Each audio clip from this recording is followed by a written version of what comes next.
Kampionati kroat i futbollit do të ketë një fund me fishet zjarr pasi lufta për titullin kampion ka marrë një kthes të pazakontë për shkak të rezultatit të derbit të Zagrebit të luajtur atje.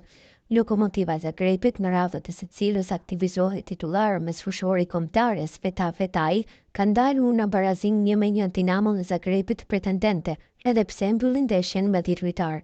Dinamo mendohej se do të triumfonte lehtësisht ndaj skuadrës që mban vendin e parafundit në klasifikim, aq më tepër pasi Kulenovic i dha avantazhin që në pjesën e parë, por në minutën e 73 të ndeshjes, Gorica shënoi golin e barazimit për Lokomotivën, e cila më pas u mbrojt me rregull dhe shmangu golat të tjerë në portën e saj, edhe pse luajti me 10 lojtar minutat e fundit të duelit për shkak të kartonit të kuq të Sigali.